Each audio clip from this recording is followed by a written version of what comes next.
Hello and welcome to this special episode. One of the biggest threats that the international community faces, both in the security sector and in the private industrial sector, is the threat of cyber attacks, not just on government installation, but on businesses. And the intelligence agencies across the world are seized of the problem, but they have taken different steps. And to examine what needs to be done further, we will be looking into those issues in the show, particularly as Mr. Modi ends his very successful trip to the United States, where one of the highlights of his trip was a very successful visit to the Silicon Valley. Many of the Silicon czars see India as perhaps the largest IT market in the next 3-4 years in the world. As Prime Minister Narendra Modi embarked upon his second high-profile visit to the United States, this time for the 70th anniversary of the United Nations, he made a big pitch for the expansion of the United Nations Security Council and a bigger role for India, including a permanent seat. The two countries should address and resolve the causes of tension and take all possible measures. While the Pakistani Prime Minister Nawaz Sharif continued his usual rant on Kashmir, Modi engaged with the America that matters. Looking beyond just the White House, he was hosted by top 40-odd CEOs of Fortune 500 companies in New York. And then, of course, his trip to the Silicon Valley, where he met international technology giants Mark Zuckerberg, Tim Cook, and Indian-origin tech top guns Satya Nadella, Sundar Pichai, and Shantanu Narayan, among others. But why was Silicon Valley toasting India? Because India is projected to be the biggest market for IT users in the world over the next few years. And while Indian IT users growing exponentially augurs well on the one hand, there is a hidden Trojan horse in all this, and that is the underlying threat of cyber attacks. Even as cyber wars and attacks have become a reality across the globe, India's cybersecurity preparedness leaves a lot to be desired. Is India really capable of meeting the challenges in the cyber domain in real time? Lack of a clear and comprehensive cybersecurity policy could be India's major weakness. Clearly, cybersecurity and the cyber threats that countries, businesses, and individual internet users are now facing is a very big challenge for the international community. And to look at various aspects connected with cyber threats, we have an eminent panel here in Bangalore. We have Mr. Michael Chertoff, former Homeland Security Secretary in the US and a man who's made the United States the fortress that it is after 9/11, and also head of the Chertoff Group. Sir David Omans, who was earlier the head of GCHQ, Cheltenham, a top-notch intelligence agency in the UK, and now visiting professor at the War Studies Department, King's College London.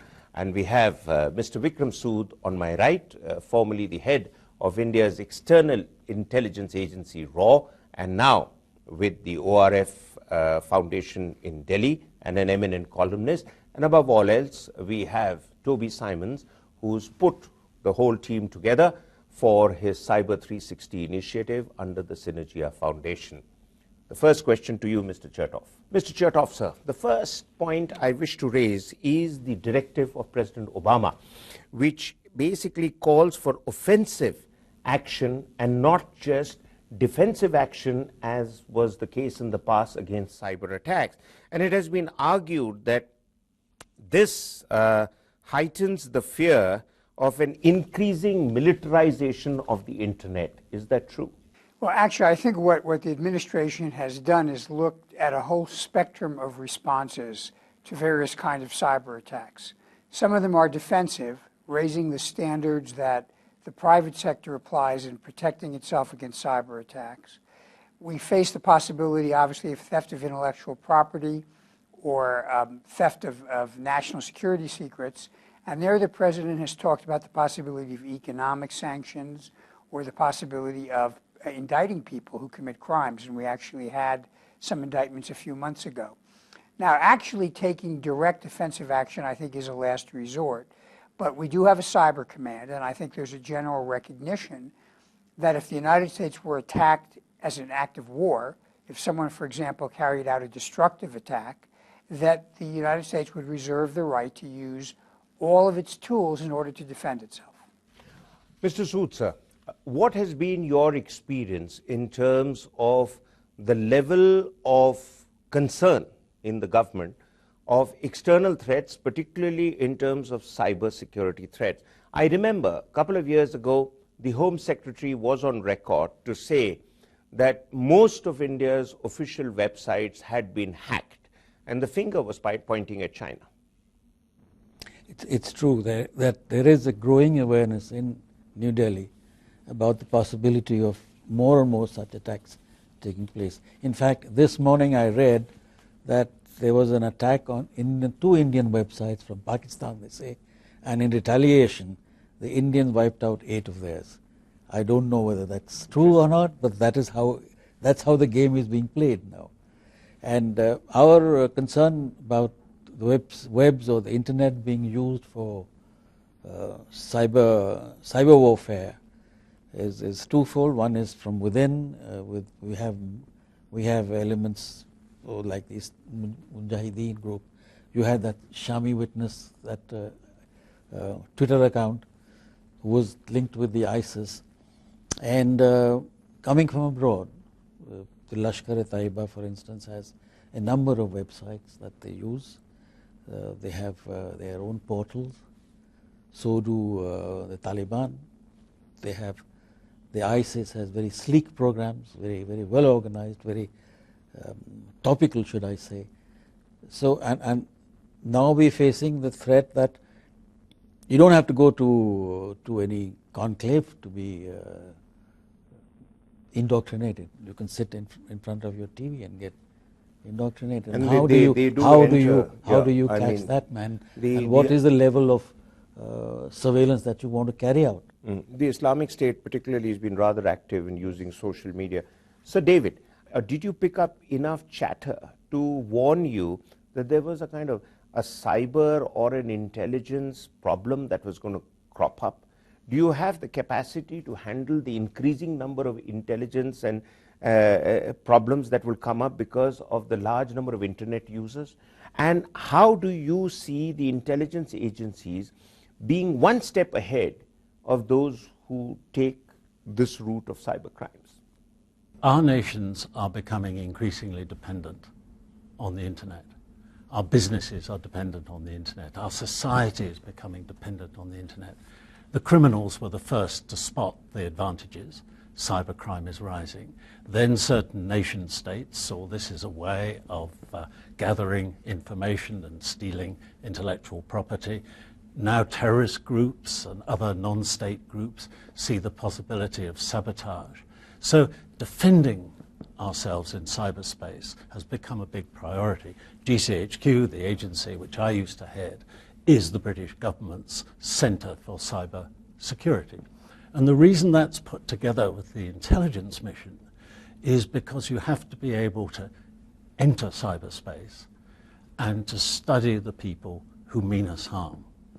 And what surveilling the cyberspace can do is to detect the signs of the malware, that the corrupted software that is coming through, aimed at our companies, aimed at our governments. Now, no one nation can do this on their own. We've recognized that for a long time. We have to work in cooperation with friends and partners around the world. Otherwise, we will wake up and discover that confidence in the internet is beginning to erode because of the level of crime, because of the sabotage that's being conducted through it. So we have very little time, I think, in which we can act together to try and deal with this problem. But we do need to use intelligence. Just simply putting a barrier around a company, that will get you part of the way. But unless you're actively monitoring what is going on the internet, I'm afraid the bad guys, the offense will dominate over the defense. Interesting. Toby, 2 quick questions. One is that the dependence on the internet, while Sir David alludes to the fact that because of cyber threat, confidence and dependence on the internet may decrease, but the signs all over are, at least in this country, that there is going to be an increasing number of people resorting to internet usage for all sorts of activities. personal banking, your personal information, I mean, communication, all sorts of things, businesses, everything. So what's the way forward for India? And secondly, the studies that have been conducted officially in India seem to leave out intellectual inputs that could come from civil society, from experts, from groups that, like yours, which are actually working very hard on creating awareness about internet and cyber security. So do you, I mean, there are too many holes right now in the entire cyber doctrine that India has put up. How can that be amended? Excellent question. So let me come up with the first one, the question about what's the future. We have started a journey, and I don't think there is any way that we can turn back.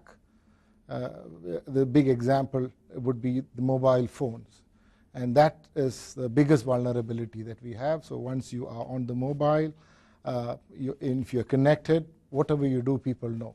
So it's a choice that you have made, and once you've made the choice, there is no way you can retrieve it. The second is, if you look at all the new opportunities that are coming by, especially in terms of smart cities. When you look at the idea of a smart city, it immediately comes with all the IoTs that are connected with it, and that makes going forward even more vulnerable unless you are building security architecture in the beginning.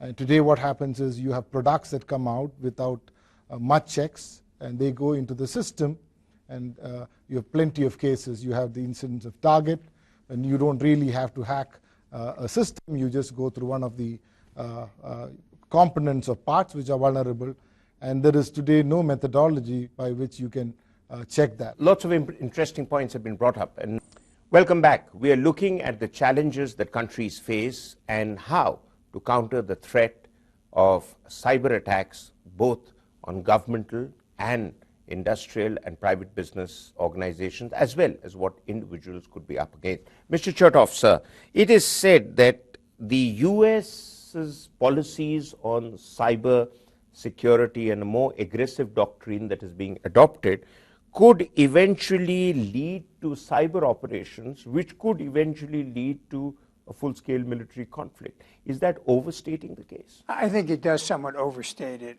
Most of what we focus on in the United States is first how to raise the quality of our defense, and then to use non-military, non-lethal means, for example, economic sanctions or civil litigation, trade litigation, against people who steal our intellectual property.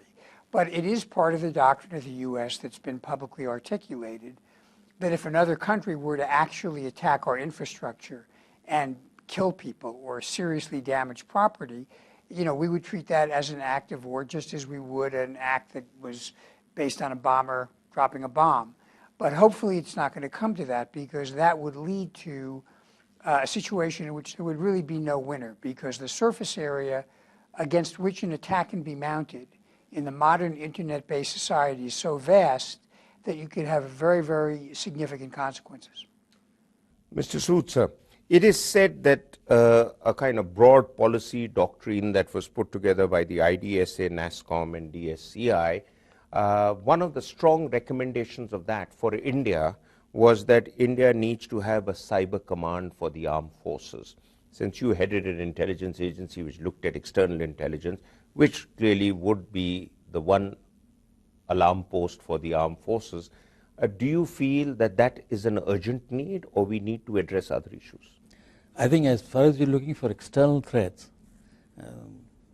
cyber command is a natural corollary, because war is not necessarily going to be only a hot war with guns and munitions. It's going to might be taking other aspects, and crippling an information system, crippling your banking system, or crippling any of your essential systems is part of war, if carried out by another government. And the more networked we get in the systems, the more vulnerable we become, and the greater the necessity, therefore, to have higher walls. So, David, what has been your experience in countering terrorism, particularly that gets its momentum through the use of internet? I think in countering terrorism, the first thing you have to do is start with the right strategic aim. And it's protecting the public. And it's maintaining conditions of normality. Now, the vulnerability of the critical infrastructures we all have mean that that key aim could be really put in jeopardy by terrorist attacks. Now, that puts the pressure, I think, on us to find ways of working with the private sector to improve the protection of our national infrastructure, because it is in private hands. Government has a very important role there in working with the private sector. But don't let's forget the ordinary user of the internet. Don't let's forget that we need a culture where people recognize some of the risks that they run on the internet, and we educate people. You're not allowed to just jump in a heavy goods vehicle and drive it, or a motor car. We have processes of licensing and training. We haven't yet evolved that for the internet. So we've got to work at the governmental level, private sector level, but also with the ordinary internet user. In that way, we'll build up a much higher consciousness of the threats we face. Toby, you talked about, in your conference, about the dark web and cryptocurrency and how we need to really wake up to that. At the same time, the Indian cyber policy that's coming doesn't seem to be sound on a legal framework. There are lots of issues that need to be addressed about cyber crimes and infrastructure protection. What kind of threats to infrastructure are we likely to foresee in the near future? Quickly, bullet points. I would say just 2 or 3 as a bullet point. One, when you look at from a critical infrastructure perspective, everything that is interconnected or wired is under threat. And how do you build defenses? Because you really do not know what's the depth of it, and so we call it the Trojan horse. There is something inside, and you really don't know your adversary. And unless you are able to, as Sir David said, you have the right intelligence to know who your adversary is, then it becomes a cost arbitrage problem, because you can't keep putting perimeter defenses higher and higher, because it means cost. So the whole idea is basically to first identify what are you protecting. So at the end, you have so many things to protect, but you're going to put the money on something which is your legacy or is your crown jewel. So in any of these debates, what you would look at is what's your crown jewel, and you try to protect that. There are some things which it will be taken off, let it go. Right. Lots of interesting points, but due to paucity of time, we've got to wrap up. But some important findings that have very clearly come out is that cybersecurity and intelligence goes hand in hand.